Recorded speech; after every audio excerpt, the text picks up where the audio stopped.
Hello out there. Hello. Welcome to Chop Station. I'm your host, J-Boy.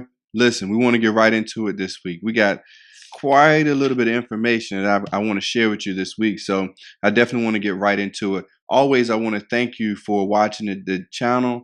I want to thank you for looking at the website, www.chopstation.com. I repeat, www.chopstation.com. On the YouTube channel, you can search out Chop Station. Or you can just go to the website, and on the actual website, the website has a link to where it take you to the YouTube channel. Make sure you subscribe that. So without any further ado, I want to make sure I go right into first topic of the day. The first topic of the day is going to be the technology age. And is it good or is it bad? I don't understand why technology always gets a bad rap. I wonder, is it a lack of understanding of use of technology? Or is it generational? Could it be age, gender, or just, those other factors that relate into it? Who knows? Now, we got to address, when we look at this, you got to address the generational facts to start that off. Understanding that baby boomers wasn't really about technology, but the new generation is. So everything that's coming out now is going to be geared more towards the new generation, which, if a lot of people don't already know, are the highest retail buyers last year for the first time. And the baby boomer generation is fading out, unfortunately. I mean, that includes a lot of our grandparents and parents. So that's unfortunate that age range of time is fading out. But what that means is that everything that comes out now is going to be generated and geared towards more of the younger generation. So I think those people like myself that maybe market to different age ranges, have to always find the balance and the thin line between them so that we can meet and make sure that we're sharing with all age ranges. I wanted to talk about the elephant in the room I have here in my notes. Facebook, YouTube, Twitter, Twitch, all these, Periscope, all these others. They're not bad. They can be used for bad. I think we have to make sure we definitely clarify that piece. I think there's a lot of positive messages that get posted, but I think a lot of times most of the negative message and most of the outlandish and crazy, ridiculous stuff are the things that are highlighted because people have been desensitized to what's proper and what's not proper. And here, I'm not here to judge anybody. You put what you want to on your page. You do what you got to. Tweet, Twitch, whatever you want to do. But I'm just saying to you that though there are some things in that actually give technology a bad rap, it could be your usage because the word talks about too much of anything. One thing is bad for you. So, I just at this point in time, I think about it and I think that how, especially in our communities, we always say, well, no, kids, put your cell phone down, or no, don't do this, or no, don't do that. But I think a lot of way to reach a lot of our youth today is to reach them where they are, to go with, to try to understand some of the things that they like versus making them understand everything that we like. So I think as parents, as mentors, as leaders in the community, we need to start reaching our youth and children where they are, doing games with them. I mean, I've seen a lot of times we've done this game in my church. I think it's called Kahoot, where you answer survey questions through your cell phone. It's just things like that to get the kids to branch in and get the kids to branch in, and you can actually see them in their element. There's a couple other notes I had out here I wanted to bring out. You got to understand when money is involved, there's going to be a lot of things that are done that are going to be catered to whatever that money range is. And as I stated earlier, being that the new generation X, Z, whichever one of them, millennials basically, are going to be the highest retail market, you can understand why your malls, look at your malls, look at your online shopping that goes on, look at all these other factors, look at the TV shows. Okay. I mean, those are things right there that'll let you know that a lot of the old school ways of thinking are being phased out. That does not mean, make sure I say this clearly, that there's anything wrong, because there's a lot of good morals that were taught in a lot of the old school wisdom. And in some cases, a lot of the technology today makes it a little bit more difficult to instill a lot of those good values that a lot of young adults were instilled to this new generation, because they don't see it. They don't understand it. They don't, in some cases, know their history. They don't know the history of the product. They don't know the history of how things got started. But we still have to do a job as finding that balance of teaching them and teaching and understanding and growing with the simple fact of technology is not bad. It's how you use it that can make it bad. So I want, thinking about it because, you had, when we grew up, I can remember my parents saying, boy, what you doing? That's crazy. But now I look at my kids and I say the same thing. What are you doing? That's crazy. At the same time, what it is the fact that it's a whole new generation. It's a whole new set of ideas and a whole new set of thinking that we were not used to and that I'm not used to. So I just wanted to bring out those facts. And again, I'm not discounting any of the negative stuff because we know there's a lot of negative harassment, bullying, pornography, whether it's all those type of things that can happen with social media, with technology, hacking, all those other things that happen. I'm not discounting any of those things. And yes, those things are bad. But I think a lot of times technology gets the same bad rap that the media does to an extent, because 90% of what the media shows is always negative. They really don't show highlight the positive. And I think a lot of times that same mindset is applied to technology. 99% of what technology does is always bad for a lot of people, but they don't actually see the good of what technology does. As a matter of fact, no one alive today, I think, has been around without a Federal Reserve System, and understanding that the Federal Reserve System doesn't deal in money. They deal in card swipes. That's all technology. So again, just wanted to bring those things out. Wanted to hit that topic and go at it kind of hard this morning because I've been hearing that lately, and I wanted to kind of address that on the platform. So I'm going to take a break, and I'll see you right back in a short bit. Chop Station.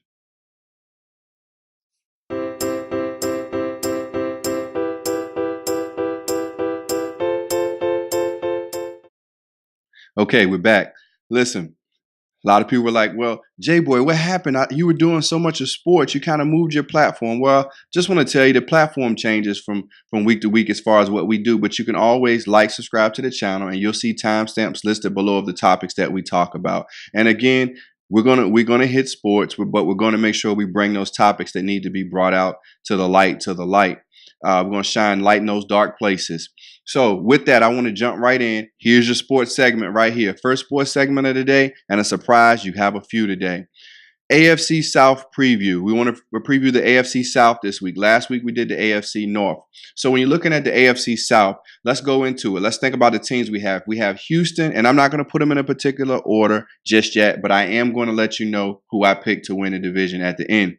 So we look at Houston.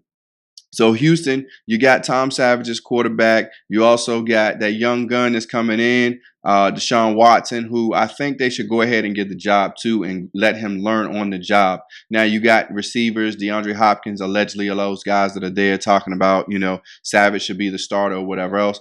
Well, that's because you've been in the league a couple times as a rookie, and you don't want to really go through the lumps of having a new quarterback. But I think all players sometimes need to take a step back and understand when they were rookies too, and that they wanted to get their shine and they wanted to get on the field and they want to learn. So I think Deshaun Watson will be okay. He has a championship pedigree. Then you look at that defense. Before you even go to the defense, you got Lamar Miller. I don't want to miss out Lamar Miller. And I'm really excited to see what Braxton Miller will end up doing. I really want him to step up. He was such a great athlete at Ohio State. I think he could be something nice for them. And then you got Fuller, who's out. And moving to the defense, you got Watt, Clowney as always. Watt coming back from back injury. I heard he's better than ever. That's all the reports that are coming out through all your sports station, your online radio. That's all they're talking about. He looks better than ever. And you got Clowney. So now you should really have a force to work with. That's the rest of the defense is great, but when you have those two guys, that changes the whole ball game. So right now, I look at them and I say, you got a great defense, offense, question mark. Move over to Indy. Indy, where's Andrew Luck? That's the key. Is Andrew Luck going to be there? They're not putting him on the PUP list, so possibly he's going to play. But again, we got to wonder, what is his health like? How long is he going to hold up? I mean, to me, honestly, I think Andrew Luck's been given a lot of passes. I think he's a great talent, great quarterback, great leader. But I think he's been given a lot of passes. And I mean, what has he really won? They win the division, but that wasn't a hard division to really win. So I can't really credit that per se.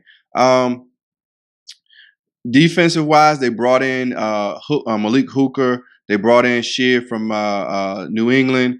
They drafted Quincy Wilson. So they upgraded they kind of upgraded the back end on that. So I really don't know what to expect out of them just yet. So I really don't. That's kind of iffy with Indy. Moving to Jacksonville, but they really don't have a quarterback, so that pretty much ends them, takes them kind of out of the whole equation. Defensive wise, hey, they got some studs on defense. They got Ramsey, Jackson, but that Dante Fowler arrest kind of, for allegedly whatever he did, I don't know the whole story.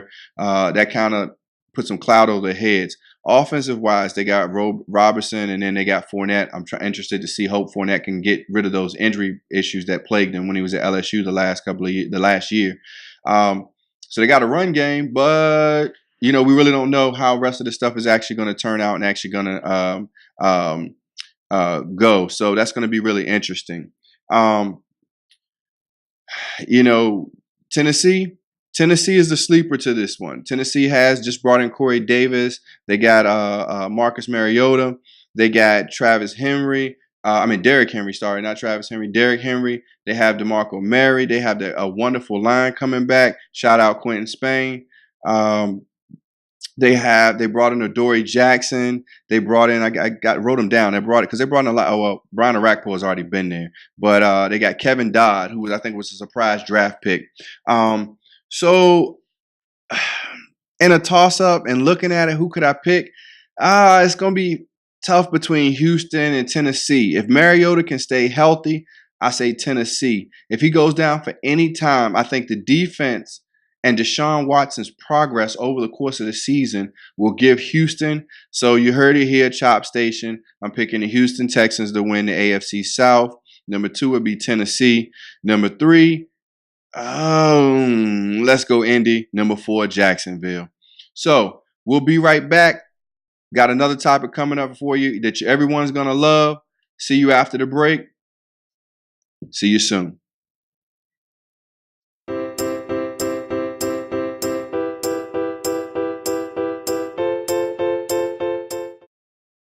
Okay, and we're back again. Moving on to topic 3 for this week. It's fight time, everybody. It's fight time. Fight time, fight time. Floyd and Conor is finally here. We did, in one of our promo episodes, I think it was episode 1 or 2, we talked about the Floyd and Conor fight. So I know a lot of people haven't seen that. So we're just going to kind of rehash and bring up some stuff because it's here. So I'll just bring it out. Who you got? Let's look at some of the factors here. I wrote them down. 8-ounce gloves. Who does that really benefit? 8 versus 10. Who does it really benefit? Good question there. Age definitely benefits Conor. Floyd is 40, but he really hasn't been hit. The energy that he's exerted has really been minimal over the course of the years about the time that he fights, especially over the latter part of his career, how many times he fights, when he fights, the length in between the fights. He's always in great shape. But there's no disputing that Conor is younger and probably a little bit stronger and probably a little bit more powerful than Floyd. Let's look at the height. Conor's a taller guy, not by much, so it won't make that much of a difference. The weight, Floyd is saying on TMZ, I think he said it on TMZ, and a couple other sites have reported that, he said Conor was overweight by like 10 pounds. He didn't think he was going to make it. And Floyd's like, give me my money. But I will say this. If Conor is overweight and he has to drop 10 pounds in a matter of a day or 2 or 3 days, that's going to sap him. I don't care what anybody says. That's going to sap him of something. Energy possibly, stamina possibly. It's gonna zap him. Motivation. Both have motivation. Floyd's motivation, 50-0, baby. 50-0. Never, top that record, have that record. Conor's motivation, beat Floyd and be the first person to say that he's done it. Conor also has motivation to be the best fighter in the world, so he has a lot of motivation. Styles is kind of interesting. So when we think about Styles, Floyd is defensive.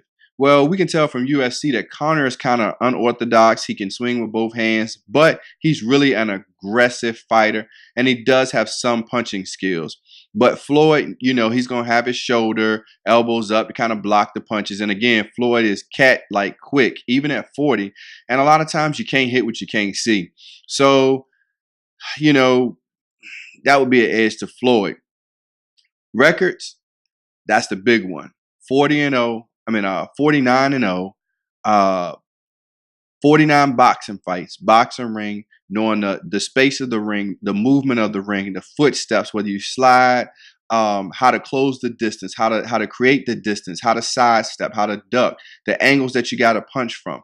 49 fights gives you a lot of experience. For Conor, just having a UFC, you get some experience in punching, but there's so many other aspects that you can't really just focus 100% on punching and boxing. So I give that to Floyd too. Now, let's talk about the intangibles. So the intangibles to this. During the course of this media spectacle that they had, there were a lot of words that were used that were, in some cases, very offensive, borderline racist, is what some people would say. I think that it was way overdone, way too much. I don't even know what the whole purpose of it was, because it was just two men pretty much cursing each other out on live TV. So I couldn't really watch but a couple seconds of that. And then I was like, I'll just not even gonna watch the fight. I'll see when I wake up on Sunday morning, I'll see who won on my Bleacher Report or Twitter feed or something like that. I'm not really going to watch that mess. I have to be honest with y'all and tell y'all. But I am going to watch I'm going to watch the replay of the highlights and maybe the replay on YouTube or somewhere of the actual boxing match, so I can kind of get a feel of how things went, so I can actually break it down and analyze it in future episodes. So those intangibles, as I get back to that, I have to give those to Floyd. He's arguably one of the greatest top 5 fighters of all time. You can't take that from him. He's taken boxing to a different level. He's taken the money gate of boxing to a whole different universe. Conor has that never quit. Let me take that back. He did quit in UFC. He has that want to prove something mentality, I should say. So it's going to be very interesting. But my pick, I picked Floyd, but whoever wins, I really won't bother me at all. If Floyd goes 49-1, it's not true a boxing match. I mean, it's kind of a spectacle. So, if he goes 49-1 and there's another rematch and they make $220 million again. So, I picked Floyd, but whoever wins, hey, I guess that's just whose night it was. All right. We're going to take a sponsor break real quick. We'll be right back. Got another couple of topics for you today. See you in a short. If you're looking to adopt a child, or maybe just need more information, did you know that there are over 100,000 children that are awaiting adoption? Over 85 million people have considered adoption according to internet research. Please visit AdoptionSimplyWonderfulIncorporated.com. With over 30 years in the field and valuable knowledge of the Virginia state laws, they can assist your every need. Again, that's AdoptionSimplyWonderfulInc.com. Fill out the Contact Us on the contact page and expect a return call or email. Please let them know that you visited Chop Station in your comments. Remember, adopt, adopt, adopt. It's never too late, so start changing lives today. All right. Listen, we want to move into we're going to move into a more serious topic, and then I got one sports topic we're going to end up with for the show today. Breaking news topic, as you all already know what I'm going to talk about. But the topic I want to get serious about right now is temptation. Listen, I brought a diagram, and I'm going to discuss this diagram in a minute on my computer here, just so you understand kind of how this actually works. And this is a serious topic that I think a lot of people don't even look at, know about, or even think about. We're going to talk about temptation today. Temptation, I'm going to read the definition. the desire to engage in short-term urges for enjoyment that threaten long-term goals. How many of us out there, because none of us are perfect, I'm not perfect, have fallen into the trap of temptation on anything you do, day-to-day life? First thing is always understanding why you were tempted. And then understanding that sometimes the temptation exposes your character flaws or maybe areas that you need to work on or to build up, I should say.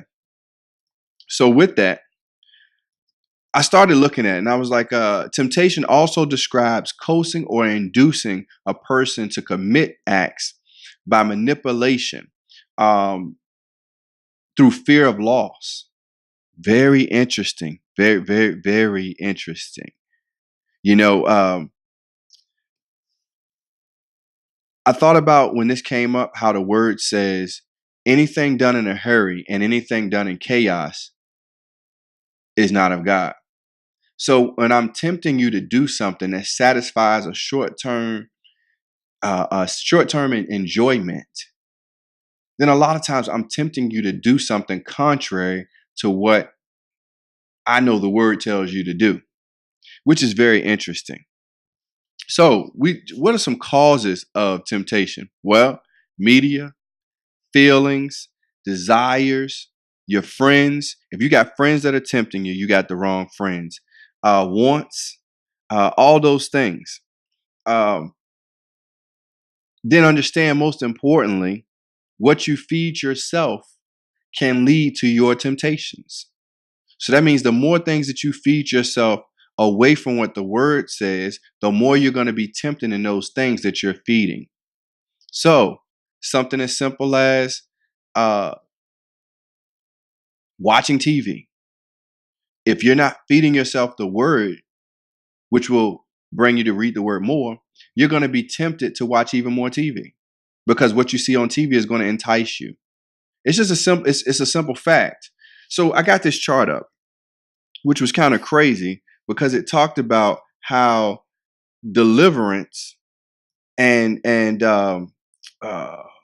let me pull it up right here for you real quick, people. I want to make sure I read it exactly like it is so you can see it.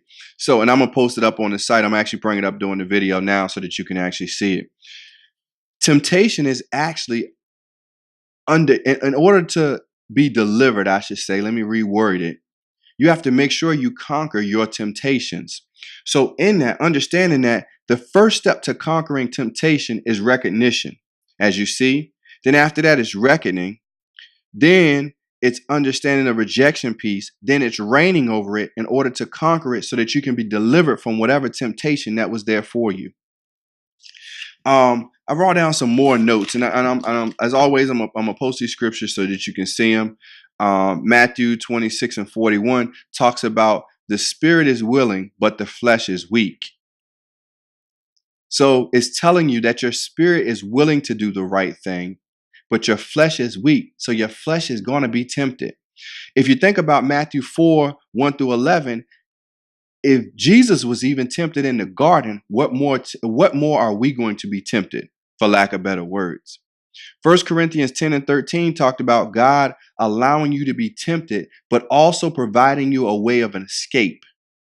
That way of escape builds your character and helps you get rid of the character flaw that you have. James 4:7 talks about, now it's a key to this, James 4:7. You got to see it. It says, submit yourselves to God. Bam, one. But remember, you also got to draw nigh and close to God, and he'll draw nigh, he'll draw close to you. That's the second hidden one. Third one, resist the devil. Fourth, he will flee. You got to be able to see that and break that down.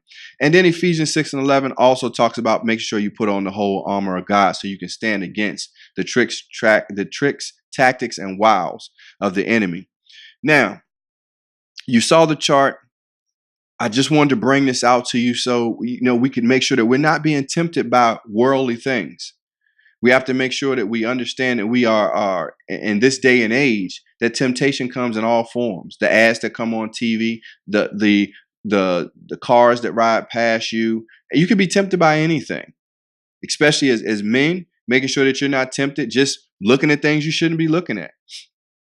But that's not just for men, that's for women too. You know? And then I got to make sure in some cases, as a married man, that I'm not walking out of the house tempting, dressed in a way as a man provocatively. Yes, man, you can dress provocatively. That makes another woman sin, or vice versa. For a woman, makes another man sin by the way you would just simply dress. And remember, that may be too deep for some people, but I'm putting it out there. If you want to research it, you want me to provide you the information on it, I can do that. We can have the discussion all day. But understand that we have to do what we can to stop ourselves and others from falling into the trap of temptation. Finances, spending money because what you're feeding your eyes through your eye gates, you're going to want to get. What you're speaking through your mouth, you're going to want to do. So let's just make sure that we're not tempted. So I wanted to bring that topic out to you today about temptation. Listen, we're going to pause for another sponsor break, and we'll be right back with the last topic of the day. Looking for a great place to worship? Agape Christian Center Church Incorporated, a place like no other, led by Dr. Jeffrey V. Odom and Dr. Pamela D. Odom. Located on 233 South Adams Street, Petersburg, Virginia. Services include every Wednesday night at 7 p.m. and every Sunday morning at 10 o'clock a.m. Again, make sure you visit Agape Christian Center Church Incorporated, where they're building and edifying the kingdom. 2017, the year of victory. Remember to put God first and cause others to do the same. Well, listen, it's been a great show this week. I thank you all for watching again. I thank you all for joining. As always, go to the website, www.chopstation.com. Make sure you subscribe. Make sure you like the video, post any comments. We really appreciate you watching. So thank you again for watching this week's episode. We're going to jump right into the last topic. Last topic. Boom, bombshell. Kyrie Irving has been traded from the Cavs. I told y'all I had another sports spot. See, I told you we're going to do some sports this week. Listen, this trade is crazy on a lot of different levels. Okay, if you know basketball, if you coach basketball, if you played basketball, I mean, when you have a team like the Cavaliers that are pretty much have the best player on the planet, and it has been for a long period of time, and really, no matter what anybody says, people out and pundits out there and reporters want to say other people are better than this man. But the simple fact of the matter is there's nobody else in the league right now that can play all five positions, has been to seven NBA finals straight, something like that, 7 or 8. There's no one, 7. There's no one else that's done that. So we can talk about how good other people are, but they're not in that class. Let's just put it. They're close. 1A, 1B, but not 1A, not 1 alpha. Okay. So now let's look at this trade.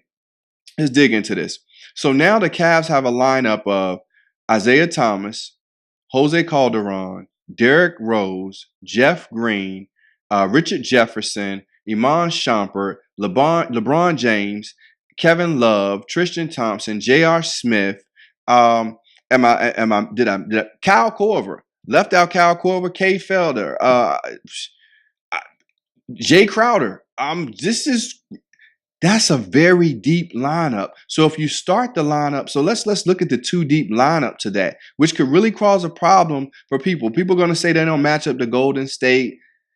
They have let's look at these two lineups. So the first lineup you bring out will be IT, 28, I think, points per game last year. You put Jay Crowder out there, defensive, can hit the three, LeBron, Love, Thompson. Bet, cool, nice starting lineup. Might not beat the Warriors. But what gives them an advantage is when you go to a second unit that could bring in Derrick Rose, J.R. Smith, Kyle Korver, Iman Shumpert, Jeff Green. You're bringing in, that's a whole, and the other rookie kid that they just got from Boston.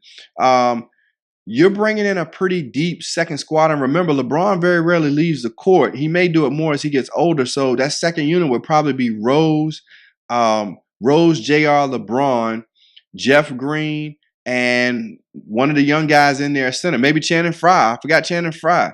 So you still got a lot of firepower on both units where a lot of teams aren't going to be able to rest.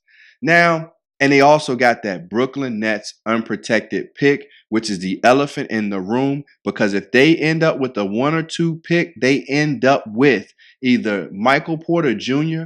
or Michael Bagley, and both of those kids are franchise. They're Anthony Davis's, they're LeBron James's. I'm not saying that they're going to be those caliber players. I'm saying that they're franchise players. Okay. So can you imagine somehow LeBron decides he wants to stay, and then you also got a 1 or 2 pick of a bona fide coming in that you really believe is going to be a superstar? The Cavs aren't going anywhere. Now, I'm going to throw this out here. What if the Cavs offer up Kevin Love and that Brooklyn Nets unprotected pick? Would Anthony Davis be available? Boogie Cousins? I mean, what happens there? If LeBron stays, what happens? Not to mention the rumor Dwayne Wade could join him if he's bought out. It's a very deep lineup. I'm a Hornets fan, so I'm not trying to ride nobody's bandwagon. I'm just putting the information out there. Now, I know I spent a lot of time on the Cavs, because if I go look at the Celtics, I say, why did you give up all of that? I know you wanted Kyrie. I know that you wanted, that game breaker. And basically, Kyrie is a taller IT. And, he's filthy. He's an animal on that court. Yep, he sure is. But you also gave up Avery Bradley this offseason. You didn't re-sign some of your other bench players. So you only have 4 players coming back from your team last year. 11 new faces. That's going to take a lot of time to gel. Now, you got a promising young lineup. You got Kyrie, Gordon Hayward, Jason Tatum, Jaylen Brown, and Al Horford. But Tatum's a rookie. Brown is second-year player. Gordon, we know we're going to get. Kyrie has to stay healthy. And the question is Kyrie going to give up his scoring to make anybody else better?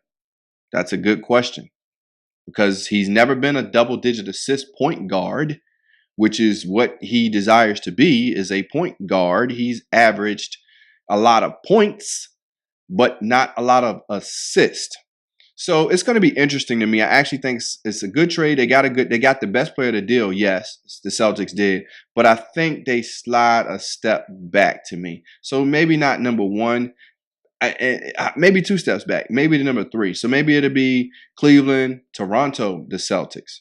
You never know. The team has to gel, and I don't think they're done willing and dealing, because I know Marcus Smart doesn't always want to come off the bench.